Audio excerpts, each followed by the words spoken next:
Pernah kepikiran nggak sih gimana caranya bikin pelajaran di kelas itu nggak cuma sekedar transfer ilmu, tapi jadi sebuah pengalaman yang benar-benar nempel di kepala? Nah, hari ini kita bakal bongkar rahasianya, yaitu soal media pembelajaran. Oke, kita mulai dari pertanyaan paling mendasar. Gimana sih caranya mengubah pelajaran yang mungkin rasanya ya gitu-gitu aja jadi sebuah pengalaman yang seru dan gak terlupakan buat para siswa? Ini dia pertanyaan kunci yang akan kita jawab bareng-bareng. Jadi, media pembelajaran itu apa sih sebenarnya? Gampangnya gini deh, bayangin ini tuh kayak sebuah jembatan. Jembatan yang ngebantu kita nyampein pesan. Bukan cuma lewat kata-kata, tapi lewat cara yang bikin banyak indera ikut kerja. Jadi, konsep yang rumit pun bisa terasa jauh lebih gampang dicerna. Dan ini dia, ada rumus cepatnya yang keren banget. Anggap aja ini resep rahasia. Kita butuh sebuah alat yang punya elemen visual atau audio, tujuannya biar materi jadi mudah dipahami, dan semuanya itu harus dibungkus dengan sentuhan kreatif. Simpel kan? Oke, ini dia peta perjalanan kita. Kita bakal bahas kenapa media pembelajaran itu penting, gimana untungnya buat semua pihak, kita intip contoh-contoh kreatifnya, dan tentunya gimana teknologi ikut main peran di zaman sekarang. Langsung aja kita mulai. Oke, kita masuk ke bagian pertama. Kenapa sih kita perlu repot-repot pakai media pembelajaran? Jawabannya simpel banget, karena ini tuh win-win solution. Menang buat guru, menang juga buat murid. Pokoknya semua senang. Coba deh lihat perbandingannya. Buat guru, ngajar jadi lebih efisien. Dan jujur aja, beban kerja bisa jadi lebih ringan. Nah, buat siswa, mereka bukan cuma jadi lebih cepat ngerti, tapi juga jadi terpacu buat berpikir kritis. Bahkan, ini ngebantu pengembangan diri mereka secara utuh, mulai dari pengetahuannya atau kognitif, sikapnya atau afektif, sampai ke keterampilan fisiknya atau psikomotorik. Lengkap. Jadi, buat para guru, ini nih misinya. Jadi pengajar yang lebih efektif dalam penyampaian bisa mendorong siswa untuk melakukan analisis yang mendalam dan tentunya memantik api kreativitas mereka di setiap kesempatan. Dan dari sisi murid, wah hasilnya lebih keren lagi.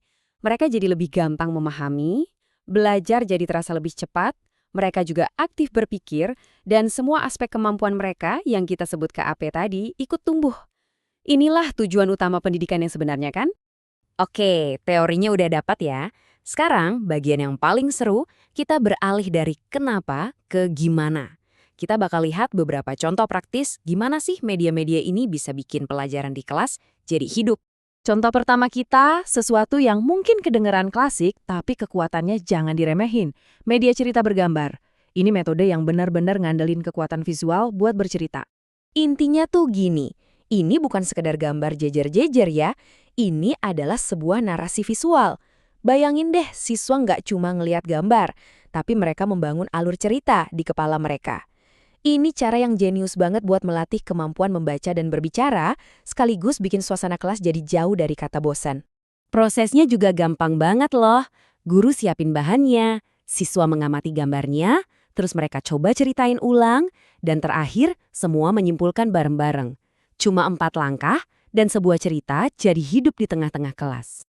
Lanjut, kita punya alat yang bisa dorong partisipasi aktif dan imajinasi liar, boneka tangan. Siapa bilang boneka cuma buat mainan? Di tangan yang tepat, ini bisa jadi alat ajar yang luar biasa. Dengan boneka tangan, siswa itu bukan lagi jadi penonton, tapi mereka adalah dalangnya. Ini cara yang ampuh banget buat bantu siswa yang mungkin pemalu jadi berani ngomong, karena mereka bisa bersembunyi di balik sebuah karakter. Mereka ambil peran, mainin suara, lepasin imajinasi untuk melatih kemampuan bicara. Keren kan? Nah, prosesnya ini interaktif banget. Guru siapin dan kasih contoh dulu, abis itu panggung jadi milik siswa. Mereka milih peran, tampil, dan di akhir ada sesi feedback yang ngebangun. Jadi, semua ikut terlibat. Sekarang, gimana jadinya kalau pelajaran sastra yang kadang dianggap serius, kita sulap jadi permainan papan yang seru? Kenalin monoton, alias monopoli pantun. Ini nih contoh gamifikasi yang cemerlang banget. Materi soal pantun yang mungkin terasa kering, kayak jenis-jenisnya atau strukturnya, tiba-tiba jadi seru karena disajiin dalam format permainan. Siapa sih yang nggak suka main? Rumusnya jelas banget. Main sambil belajar pantun secara aktif dan yang paling penting semua jadi senang. Prosesnya persis kayak main monopoli biasa. Siapin papannya, jelasin aturannya, dan biarkan keseruan dimulai. Tanpa sadar, pas mereka lempar dadu dan jawab tantangan di tiap kotak, mereka sebenarnya lagi belajar sastra. Inilah indahnya belajar sambil bermain. Contoh terakhir dari media tradisional kita adalah salah satu yang paling tua, tapi juga paling kuat, mendongeng. Ini bukan cuma soal cerita loh, tapi soal menanamkan nilai-nilai kebaikan. Kekuatan dongeng itu ada di kemampuannya buat nyampein nilai moral dan sosial secara halus, nggak menggurui. Jadi, siswa bisa nemuin pelajaran hidup lewat sebuah narasi. Dan ini penting banget buat pembentukan karakter mereka. Prosesnya juga sangat kolaboratif. Setelah guru kasih contoh, siswa kerja bareng dalam kelompok buat menghidupkan cerita itu. Dan puncaknya bukan pas tampilnya, tapi justru pas diskusi setelahnya, waktu mereka bareng-bareng gali pesan moral dari cerita tadi. Oke, kita udah lihat berbagai alat yang tradisional tapi super efektif.